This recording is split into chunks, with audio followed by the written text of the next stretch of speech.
students, in the last class we discussed about the insurance and various other services.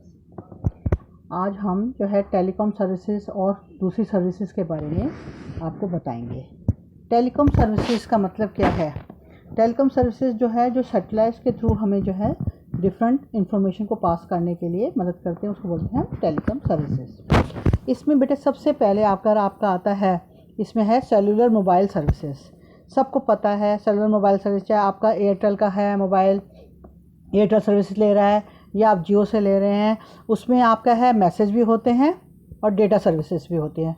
जो है ये सारी services जो है किसी भी नेटवर्क आप मोबाइल सर्विसेज से, सेलुलर की मोबाइल सर्विस से ले सकते हैं। पीसीओ सर्विस, पीसीओ लगे होते हैं जिसमें आप जो है इंफॉर्मेशन को जो है ट्रांसफ़र कर सकते हो। रेडियो पेजिंग सर्विसेज, पहले क्या होता, मोबाइल से पहले पेजर आए थे जो कि एक सस्ता साधन था जिसमें हम पर्सन जो है अगर घूम रहा है एक स्थान से दूसरे स्थान तो वो इन्फॉर्मेशन आसानी से पास कर सकता था। और इसके बाद फिक्स लाइन सर्विसेज, ये पहले से ही थी हमारे पास। लैंडलाइन सर्विसेज को बोलते हैं। फिक्स लाइन का मतलब लैंडलाइन सर्विस, आप सबके घर में टेलीफोन होंगे, लैंडलाइन सर्विस होंगे। एमटीएनएल आपने सुना होगा, एमटीएनएल की सर्विसेज है, एयरटेल की सर्विस है, जो लाइन जो है डालकर आपको इंस्ट्रूमेंट देते थे और जो है आप जो है एक व्यक्ति से दूसरे व्यक्ति से जो है एक व्यक्ति दूसरे व्यक्ति से बात कर सकता था। केबल सर्विसेज, अगर हम केबल सर्विसेज की बात करें, जो केबल वाले हैं जो है आपका जो है इंटरटेनमेंट के जो है साधन देते हैं, जिसमें आपका लोकल ऑपरेटर भी होता है जो कि एक पर्टिकुलर एरिया में ही आपकी जो है केबल प्रोवाइड करता है। केबल की वायर डाली जाती है जो है जिसके द्वारा आप टीवी में जो है इंटरटेनमेंट से जो है यानी जितने भी मनोरंजन के जो है प्रोग्राम है वो देख सकते हो। इसके बाद है आपका वीसेट सर्विसेज। इसकी फुल फॉर्म आपको आनी चाहिए। वीसेट का मतलब क्या है? वेरी स्मॉल अपर्चर टर्मिनल, जिसमें एक सैटेलाइट होता है बहुत छोटा सा, जो कि बिजनेस और गवर्नमेंट एजेंसी को हाईली फ्लेक्सिबल और रिलायबल इंफॉर्मेशन को एक स्थान से दूसरे स्थान ट्रांसफ़र करने में मदद देता है। ये जो मेथड है ये हमारा शहरी और गांव दोनों में यूज़ होता है। फिर आपको सबको पता है डीएचएस सर्विसेज, जिसमें इसकी फुल फॉर्म भी आनी चाहिए डीटीएच। डीटीएच का मतलब डायरेक्ट टू होम। इसमें क्या है, आप घर बैठे जो है आप सैटेलाइट के थ्रू जो है कोई भी प्रोग्राम आपने जो है टीवी पर देख सकते हो, जिसमें एक एंटीना लगता है, आपके छत पे लगता है या आपके जो है बालकोनी में लगता है। चाहे वो एंटीना जो है टाटा स्काई का हो, चाहे एयरटेल का हो, चाहे डिश टीवी का हो, जो है ये डीटीएच सर्विस होती है जो इंडिया में प्रोवाइड की जाती है। ये सेलुलर कंपनियां जो हैं सैटेलाइट के थ्रू आपको वेरियस जो है प्रोग्राम दिखाती हैं, जैसे मैच है, आपका इंटरटेनमेंट प्रोग्राम है, ये सारे प्रोग्राम आपको दिखाती हैं। इसके अलावा भी जो है और बहुत सी सेवाएं होती हैं। इंश्योरेंस के बारे में हमने पढ़ा, जो है टेलीकॉम सर्विसेज के बारे में पढ़ा। इसके अलावा भी बहुत सारी सेवाएं होती हैं जिसके बारे में हम पढ़ेंगे। सर्विसेज जो है एक इंटेंजिबल चीज़ है जिसको हम देख नहीं सकते। तो various types of other services जो हैं उसके बारे में हम पढ़ रहे हैं। उसमें आपका सबसे पहले आता है सोशल सर्विसेज। सोशल सर्विसेज का मतलब क्या है? सोशल सर्विसेज का मतलब है वे सर्विसेज जो कि हम अपनी मर्ज़ी से, वॉलंटरी का मतलब अपनी मर्ज़ी से जो है वो सर्विसेज देते हैं, उनको हम बोलते हैं सोशल सर्विसेज। जैसे हम वीकर सेक्शंस को जो है, मान लीजिए हमने वीकर सेक्शंस के लिए अपनी मर्ज़ी से जो है उनके फ्री जो है लॉजिंग की सेवाएं उपलब्ध कराई, या उनको एजुकेशन दी यानी फ्री उनको जो है एजुकेशन प्रोवाइड करी, या कोई हेल्थ कैंप लगा दिया जो है फ्री उनके लिए, इसको बोलते हैं हम सोशल सर्विस। पर्सनल सर्विस का मतलब है जब सर्विस एक पर्टिकुलर व्यक्ति के हिसाब से दी जाती है। जैसे टूरिज़्म की है जो है रिक्रिएशन, आप रेस्टोरेंट में जाते हो, आप रेस्टोरेंट में जो सर्विस मिलती है एक व्यक्ति के हिसाब से आपको जो है प्रोवाइड होती है, तो उसको बोलते हैं हम जो है आपका जो है रिक्रिएशन सर्विसेज। अब पर्सनल सर्विस आपको समझ आ गया। अब है फाइनेंशियल सर्विसेज। फाइनेंशियल सर्विसेज क्या होती है? देखो इसके बारे में हमने पहले भी पढ़ा हुआ है। बैंक में जैसे बैंक क्या हमें देते हैं, फाइनेंशियल सर्विसेज देते हैं, जिसमें जो भी आपका सेविंग करता है यानी बचत करता जो है अपनी सेविंग को बैंक में डालता है और उस पैसे को बैंक या तो इन्वेस्टर को या बिजनेस हाउसेस को जो है पैसा लैंड करते हैं। तो सेवर्स की सेविंग ली जाती है बैंक्स के द्वारा। और इन फाइनेंशियल सर्विसेज में मर्चेंट बैंकिंग, आपका म्यूचुअल फंड जो है, लीज फाइनेंसिंग, ये सब कुछ आता है। फिर है बिजनेस सर्विसेज। बिजनेस सर्विसेज वो सर्विसेज हैं जो बिजनेस कंपनियां यानी बिजनेस एंटरप्राइजेज यूज़ करती हैं ताकि उनका व्यवसाय ठीक तरह से चल सके। अब आगे हम चलते हैं कि अब बिजनेस सर्विसेज में बिज़नेस को कौन कौन सी चीज़ों की ज़रूरत पड़ती है। बैंक की ज़रूरत पड़ती है ताकि फ़ंड मिल जाए, आसानी से पैसा मिल जाए। इंश्योरेंस की ज़रूरत पड़ती है ताकि वो अपने प्लांट, मशीनरी और गुड्स को क्या कर सके, इंश्योरेंस करवा सके। कम्युनिकेशन सर्विसेज में टेलीकॉम और पोस्टल आती हैं, जिसमें पोस्टग्राफ के द्वारा या पोस्टल ऑफिसेज के द्वारा या टेलीकॉम सर्विसेज के द्वारा वो अपने वेंडर, सप्लायर जिनसे उन्हें माल लेना है, ख़रीदना है, और कस्टमर से कम्युनिकेशन या इंफॉर्मेशन ट्रांसफ़र कर सकते हैं। फिर है warehouses services. Warehouses services भी जो है बिजनेस को ज़रूरत पड़ती है, जिसमें वो अपनी गुड्स को स्टोर कर सकता है, चाहे वो रॉ मटेरियल हो चाहे वो फिनिश गुड्स हो, ताकि उसकी गुड्स ख़राब ना हो जाए। फिर है ट्रांसपोर्ट सर्विसेज। ये भी सर्विस बिजनेस को ज़रूरत पड़ती है ताकि उसका रॉ मटेरियल या तो रॉ मटेरियल आता है ट्रांसपोर्टेशन, मीन्स ऑफ ट्रांसपोर्टेशन से, या फिनिश गुड्स जाती हैं जो है, तो दोनों ही चीज़ों के लिए उसको ट्रांसपोर्ट की ज़रूरत पड़ती है। अब हम बैंक की हमने सर्विसेज पढ़ी हैं। अब होते कितने टाइप के बैंक्स हैं हम उसके बारे में पढ़ रहे हैं कि how many types of banks are there. Commercial banks आपने सबने आसपास देखा होगा। कमर्शियल बैंक वो बैंक्स हैं जो पब्लिक से क्या लेते हैं, डिपॉजिट लेते हैं, ताकि उन्हें जो है क्या कर सके, उधार दे सके, लैंडिंग और इन्वेस्टमेंट पर्पसेस के बिजनेस हाउसेस को उधार दे सके जो है। इसलिए बैंक जो है पब्लिक से क्या लेते हैं, जो है डिपॉजिट लेते हैं। और ये कमर्शियल बैंक जो हैं इंडियन बैंकिंग एक्ट जो है 1949 के जो है से जो है रजिस्टर किए जाते हैं। एक कई तरह के बैंक है पब्लिक सेक्टर बैंक, जो आपने जिसको हम बोलते हैं नेशनलाइज बैंक, जैसे SBI है आपका जो है, PNB है, कैनरा बैंक है, ये सब आपके पब्लिक सेक्टर बैंक है। इनका फ़ायदा क्या है, इनकी विशेषता क्या है, ये ओन्ड यानी इन पर किसका अधिकार होता है, सरकार ही इन्हें शुरू करती है, सरकार ही इन्हें मैनेज करती है और कंट्रोल करती है। तो पब्लिक सेक्टर बैंक को हम क्या बोलते हैं, हम इसको गवर्नमेंट बैंक भी बोल सकते हैं। फिर है प्राइवेट सेक्टर बैंक, जो कि ओन्ड, मैनेज और कंट्रोल के कौन करते हैं, प्राइवेट इंडिविजुअल्स या प्राइवेट कंपनियां, जैसे HDFC है आपका, ICICI बैंक है। इनका मेन मोटिव प्रॉफिट मेकिंग होता है, जबकि पब्लिक सेक्टर बैंक का मेन मोटिव होता है गवर्नमेंट जो है लोगों को अच्छी सेवाएं प्रदान करना। इसके अलावा तीसरे तरह के बैंक होते हैं फॉरेन बैंक। ये फॉरेन कंपनियों के द्वारा या फॉरेन प्रमोटर के द्वारा शुरू किया जाता है, जैसे city bank, standard chartered bank इसमें आते हैं। अब आगे चलते हैं कि जो है और कौन कौन से बैंक होते हैं। इसके अलावा जो बैंक हैं आपके जो है वो है कोऑपरेटिव बैंक्स। ज़्यादातर कोऑपरेटिव बैंक्स आपको उधार देते हैं और ये रूरल एरिया में बहुत अच्छा काम करते हैं। जैसे जो है ये जो है उधार जो देते हैं अपने मेंबर्स को ही देते हैं, और ये बैंक जो है ज़्यादातर रूरल एरिया में क्रेडिट देने के लिए प्रयोग में लाए जाते हैं। स्पेशलाइज्ड बैंक जो हैं एक स्पेशल जो है पर्पस को फॉर्म करते हैं। जैसे मान लीजिए इंडस्ट्रियल बैंक है, ये इंडस्ट्री को फाइनेंस देने में मदद करते हैं। अब इसी तरह से आपके एक्सपोर्ट इंपोर्ट बैंक है, ये एक्सपोर्ट इंपोर्ट को फाइनेंस देने में ही मदद करते हैं। इसके अलावा जो बैंक हैं वो सेंट्रल बैंक है, यानी कि जो है आपके हमारे देश में जो सेंट्रल बैंक है वो RBI कहलाता है, वो सभी बैंकों को कंट्रोल करता है। इसको बोलते हैं एपेक्स इंस्टीट्यूशन, यानी सभी बैंकों के सबसे ऊपर कौन सी इंस्टीट्यूशन है, वो है आपकी RBI।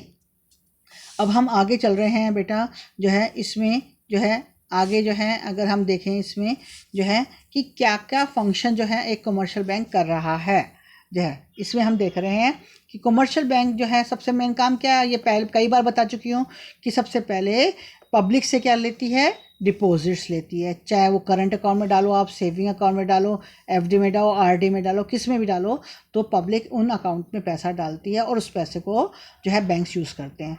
फिर उस फंड्स को जो है लोन देने में, एडवांस देने में जो है बैंक यूज़ करते हैं। जैसे ओवरड्राफ्ट की फैसिलिटी, कैश क्रेडिट की फैसिलिटी, डिस्काउंट करवा सकते हैं, टर्म लोन ले सकते हैं, ये सारी फैसिलिटी बैंक्स देते हैं, कमर्शियल बैंक्स। फिर है चेक फैसिलिटी। चेक के थ्रू आप जो है किसी और बैंक को इंस्ट्रक्शन देते हैं कि इतना पैसा जो है ट्रांसफ़र कर सको। तो ये इनएक्सपेंसिव मीडियम ऑफ एक्सचेंज है जहाँ से एक बैंक से दूसरे बैंक में पैसा ट्रांसफ़र किया जाता है। Remittances of funds. Remittances of funds का मतलब है फंड्स को ट्रांसफ़र करना from one place to another. जैसे मान लो दिल्ली से कलकत्ता में जाना है तो या तो हम बैंक ड्राफ्ट बनाएंगे या पे ऑर्डर बनाएंगे या NEFT करेंगे या RTGS करेंगे। ये आपको मैंने पहले बताया हुआ है जो है। इसके अलावा बैंक और बहुत सी सेवाएं देती हैं। आजकल जो बैंक जो हैं हमारे बिजली के बिल भरती हैं, टेलीफोन के बिल भरती हैं, पानी के बिल भरती हैं। तो कोई भी इंश्योरेंस का प्रीमियम पे करना है, लॉकर की फैसिलिटी है, तो बहुत सारी फैसिलिटी भी जो है बैंक दे रही हैं।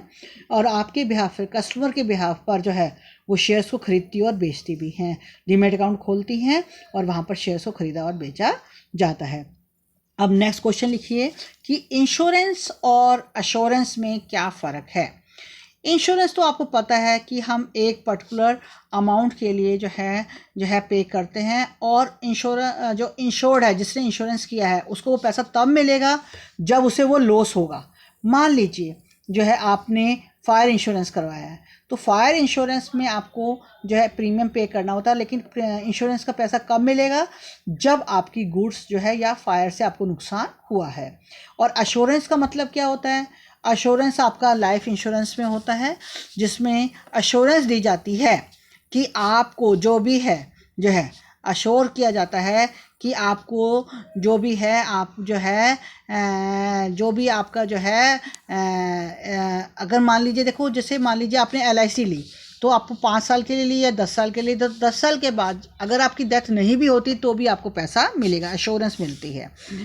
ये सिर्फ LIC के केस में ही होता है। तो चाहे तो डेथ के समय LIC में पैसा मिलता है या आपकी एक्सपायरी ऑफ द पीरियड जो है उसमें आपको पैसा जो है मिलता है। इसके अलावा हम कम्युनिकेशन सर्विसेज करेंगे जो है। कम्युनिकेशन सर्विसेज में बहुत सारी सर्विसेज हैं जिसमें इलेक्ट्रॉनिक डिवाइस के द्वारा जो है एक इंफॉर्मेशन को एक स्थान से दूसरे स्थान पहुंचाया जाता है। फैक्स मशीन होती हैं जो कि टेलीफोन के साथ अटैच कर दी जाती हैं। फैक्स नंबर दिया जाता है जिससे इंफॉर्मेशन आसानी से जो है फैक्स के द्वारा किसी भी स्थान पर पहुंचाई जा सकती है। फिर आपका इंटरनेट है। इंटरनेट के द्वारा जो है आप ऑल ओवर वर्ल्ड जो है मेल कर सकते हैं, कोई भी इंफॉर्मेशन ले सकते हैं, कोई पहुंचा सकते हैं। तो इंटरनेट के द्वारा भी जो है आप इंफॉर्मेशन को एक स्थान से दूसरे स्थान पहुंचाते हैं। फिर है आपका एक्स्ट्रा नेट। एक्स्ट्रा नेट का मतलब क्या है? इसमें मैन्युफैक्चरर, सप्लायर और कस्टमर को जो है एक जो है world of section of internet मिलता है, जो कि प्राइवेट इंटरनेट होता है, जिसमें वो अपने सारे काम जो है कर सकते हैं। ईमेल, आपने देखा मेल करते हैं इमीडिएटली, चाहे देश के किसी भी कोने में हो चाहे विदेशों में हो, आपका जो मेल जो है पहुंच जाता है। तो ये फास्टेस्ट तरीका है, मेल के द्वारा हम इंफॉर्मेशन पहुंचा सकते हैं। पैसा ही बचता है, ना पैसा लगता है ना समय लगता है।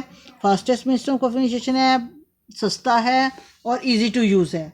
फिर है www। www का मतलब क्या है? इसकी फुल फॉर्म क्या है? वर्ल्ड वाइड वेब, जिसमें क्या है पूरा जो है ये फास्टेस्ट डेवलपिंग सेक्टर है। इंटरनेट के द्वारा जो है पूरे संसार को जो है हम एक जो है प्लेटफॉर्म पर जो है इकट्ठा कर सकते हैं।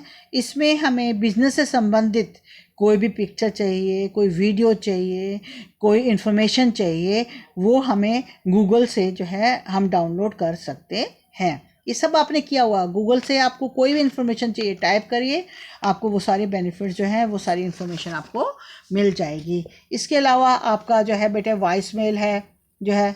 वॉइस मेल का क्या मतलब होता है बेटा? वॉइस मेल का मतलब क्या होता है कि वॉइस मेल में क्या होता है बेटा, आपका जो है आपकी जो है वॉइस जो है मैसेज जो है चले जाते हैं। आपने देखा होगा फ़ोन पे वॉइस का एक आइकन बना होता है। आपको कोई भी मैसेज भेजना है तो वॉइस से आपका मैसेज जो है पहुंच जाएगा। ऐसे ही यूनिफाइड मैसेज सर्विसेज है यूनिफाइड मैसेज सर्विसेज का मतलब क्या है बेटा?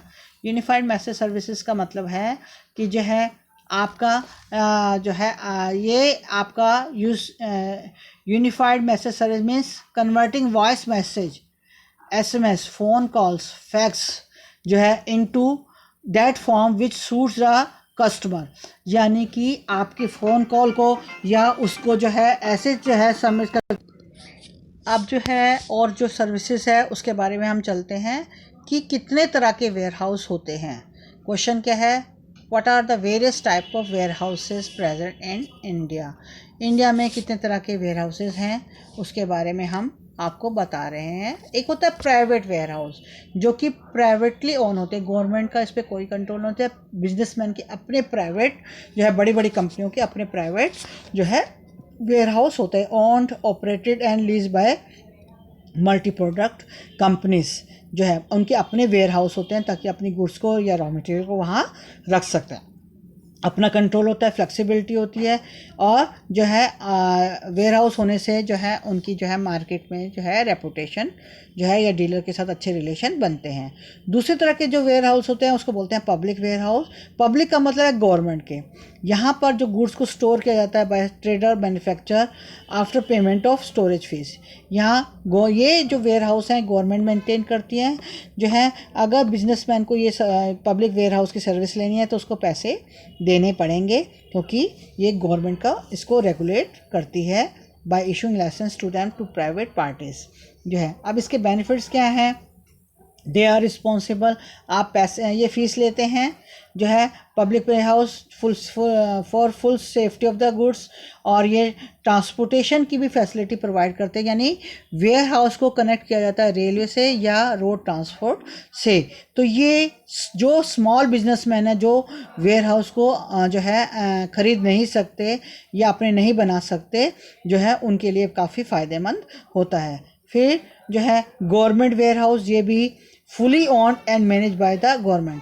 पब्लिक वेयर हाउस में तो क्या होता है कि गवर्नमेंट के तो होते हैं, लेकिन ये जो है ट्रेडर को दे देते हैं कि किराए पर आफ्टर चार्ज का particular fees. Government warehouse तो टोटली गवर्नमेंट ही बनाती है और गवर्नमेंट ही उसमें अपना माल स्टोर करती है। इन दोनों में ये फ़र्क है। जैसे फूड कॉरपोरेशन ऑफ इंडिया है, स्टेट ट्रेडिंग कॉरपोरेशन है, सेंट्रल वेयर हाउसिंग। इसमें क्या होता है, जैसे मान लीजिए गवर्नमेंट ने जो है अनाज खरीदा जो है, गेहूँ खरीदा जो है किसानों से, तो जो है गेहूँ खरीदा है तो सारा जो गेहूँ है वो अपने जो है FCI की जो वेयर हाउसेज हैं उसमें जो है स्टोर कर देंगे। ऐसे ही कोऑपरेटिव वेयर हाउस होते हैं। अब कोऑपरेटिव वेयर हाउस में क्या होता है, इसमें कोऑपरेटिव सोसाइटियाँ इसे रन करती हैं, या एग्रीकल्चर कोऑपरेटिव सोसाइटी अपने मेंबर्स को फ़ायदा पहुंचाने के लिए ये हाउसेस बनाते हैं। बाकी किसी पब्लिक के बंदे और किसी को नहीं मिलती ये फैसिलिटी। जो भी कोऑपरेटिव इसके मेंबर होते हैं वही इसमें सामान रख सकते हैं। फिर है बॉन्डेड वेयर हाउसेस। अब बॉन्डेड वेयर हाउसेस जो हैं ये license by government to accept. इसमें क्या होता है कि आपके जो इम्पोर्ट वाला सामान है जो है उसमें to accept imported goods before the payment of tax. क्या होता है, कई बार गुड्स आपने बाहर से मंगवाई और आपने टैक्स पे नहीं किया या उसमें डिले कर दी या कस्टम ड्यूटी नहीं पे की इम्पोर्टर ने, तो तब तक वो इम्पोर्ट ड्यूटी नहीं पे करता तब तक ये वो गुड्स जो है बॉन्डेड वेयर हाउसेस में रख दी जाती हैं सुरक्षित। तो यानी जैसे ही वो ड्यूटी पे करेगा जो है, टैक्स पे करेगा, कस्टम ड्यूटी या टैक्स पे करेगा, उसी समय जो है वो उसका सामान जो है वेयर हाउस से उसको दे दिया जाएगा। तो basically bonded warehouses imported goods को जो है तब तक रखते हैं जब तक कि वो टैक्स या कस्टम ड्यूटी पे नहीं करता। Importers are not permitted to remove goods from the deck, क्योंकि जब तक वो जो है एयरपोर्ट से या जो है या सी पोर्ट से जो है कस्टम ड्यूटी को क्लियर नहीं करेगा तब तक जो है गुड्स को सुरक्षित रखा जाता है इन बॉन्डेड वेयर हाउसेस में। नेक्स्ट आपका टॉपिक है कि जो है कि क्या जो है हमें फ़ायदा है हमारे जो है वेयर हाउसेस का, जो है जो हम वेयर हाउसेस यूज़ करते हैं उसके क्या बेनिफिट्स हैं जो है उसके बारे में हम आपको बता रहे हैं। अब जितने भी वेयर हाउसेस हैं आपके जो है, इससे क्या होता है, वेयर हाउसेस से क्या है आपका जो स्टॉक ख़राब नहीं होता, ये सबको पता है। जो है goods are protected from spoilage, जो है सन से, रेन से, मॉइस्चर से, जानवरों से, जो है फायर से, थेफ्ट से, जो है चोरी होने से बचा सकते हैं। तो रिस्क जो है वेयर हाउसिंग में जो है जो है अगर वेयर हाउस में गुड्स रखी हुई हैं तो रिस्क जो है किसका होता है, जो वेयर हाउस जिसका है उसका रिस्क होता है। ठीक है। फिर है प्राइस स्टेबलाइजेशन। अगर हम वेयर हाउस पे गुड्स रखते हैं तो जो है इन्फ्लेशन में भी मदद मिलती है। कई बार जो है शॉर्टेज क्रिएट करके जो है बिजनेसमैन जो है पैसा कमाता है। तो वेयर हाउसेस में अगर होंगे प्रॉपर मेंटेन तो हम वेयर हाउसेस में गुड्स को रख सकते हैं जिन गुड्स की हमें ज़रूरत सारे साल पड़ती है। जैसे गेहूं है तो गेहूं की प्राइसेस जो है बढ़े ना, इसके लिए गवर्नमेंट ने क्या कर रखे हैं, वेयर हाउसेस बनाए हुए हैं। इसी तरह से वेयर हाउसेस के द्वारा हम प्राइस को जो है ज़्यादा बढ़ने से रोक सकते हैं। तो ये वस्तु की जो है सिकेर्सिटी का मतलब है कमी होने को जो है वो रोकते हैं। फाइनेंसिंग जो है, कई बार आपके वेयर हाउस में से जो सामान होता है उसके बेसिस पे आपको जो है लोन भी मिल जाता है। आपको एडवांस पेमेंट करनी है तो आप वेयर हाउसेस का जो है रिसिप्ट दिखाकर भी बैंक से जो है पैसा ले सकते हो जो है। तो इस तरह से जो है बस इतने ही पॉइंट आपको जो है याद करने हैं। फिर क्या होता है, warehouses perform the function of dividing bulk quantity of goods received from the production plant into smaller quantity which are transported. क्या होता है कि आप प्रोड्यूस करते हो किसी भी चीज़ को, चाहे गेहूं है चाहे चावल है, बहुत लार्ज क्वांटिटी में, लेकिन कस्टमर को चाहिए कम क्वांटिटी में। तो वेयर हाउसेज जो है ये सारी रिक्वायरमेंट्स को जो है आपके पूरा करते हैं। आई होप कि आपको ये सारी चीज़ें क्लियर हो गई होगी। अब आप क्वेश्चन नोट कर लीजिए जो आपको इस वीडियो के हिसाब से जो है क्वेश्चन आपको जो है करने हैं। पहला तो कि है क्वेश्चन है कि describe the various type of telecom services, कि टेलीकॉम सर्विसेज कितने तरह की होती हैं, उसके ऊपर एक नोट लिखिए जो है।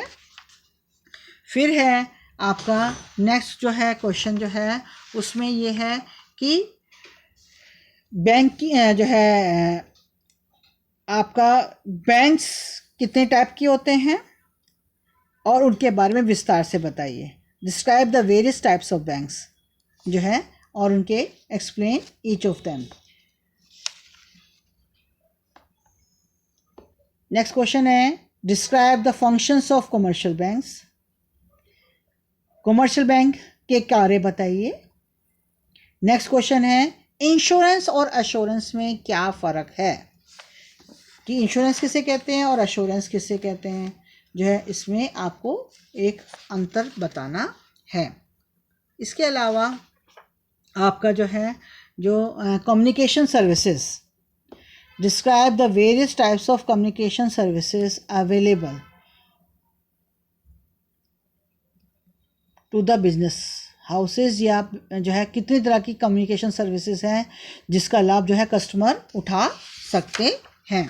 ये आपका जो है किताब में सब लिखा हुआ है, आपके पास स्पोर्ट मटेरियल है उसमें भी इसका आंसर है, इसके ऊपर नोट आता है।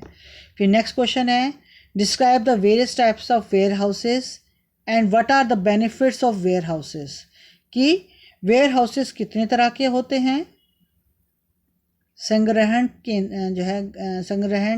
केंद्र जो है कितनी तरह के होते हैं और उनके क्या लाभ हैं, इसके बारे में आपको करना है। ये आपका चैप्टर जो है अब कंप्लीट हो गया है। Thank you so much.